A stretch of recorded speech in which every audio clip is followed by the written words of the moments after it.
Gideon, in the book of Judges, Gideon and the 300 that were with him came into the outside of the camp at the beginning of the middle watch.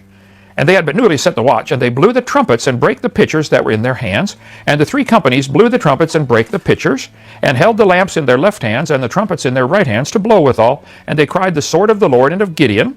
And they stood every man in his place round about the camp. There's 300 guys around the enemy camp, blowing trumpets, shining lights. Make noise, and shine the light. That's all you got to do. And the host ran and cried and fled, and the 300 blew the trumpets, and the Lord set every man's sword against his fellow. Here's this monster army down there, and 300 men just made a lot of noise and shined the light, and they all started fighting each other, and Gideon's men just stood back and let them fight, duke it out. If you can get your enemy to start fighting each other, infighting, the battle's easy, right?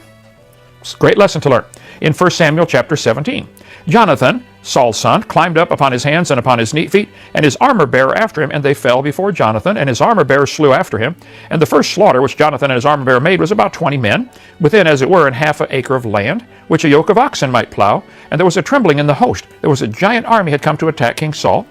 And the spoilers, let's see, they trembled, and the earth quaked. It was a great trembling. And the watchmen of Saul in Gibeah of Benjamin looked, and behold, the multitude melted away, and they went on beating down one another. Whoa, this is what you want to get. Your enemy fighting each other saves a lot of bullets on your part. Let them all fight each other. Perfect. Classic Warfare 101. In Acts chapter 23, Paul had been arrested for his preaching, like a good preacher ought to be once in a while. And when Paul perceived that the one part were Sadducees and the other Pharisees. Now the Sadducees were those who did not believe in the resurrection, so they're sad, you see. And the other were Pharisees. He cried out in the council, Men and brethren, I am a Pharisee, the son of a Pharisee, and of the hope and resurrection of the dead I am called in question.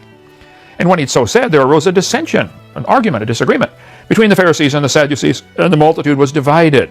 So in Acts 23, Paul used classic Warfare 101, get your enemy divided. Get them fighting each other. It makes them much easier to conquer. And if you read the passage, they left him alone, let him go. Okay, so there arose a great dissension, and the captain had to come rescue him. They were going to tear Paul apart. And so the government got involved and rescued Paul from these morons fighting over what Paul was teaching. So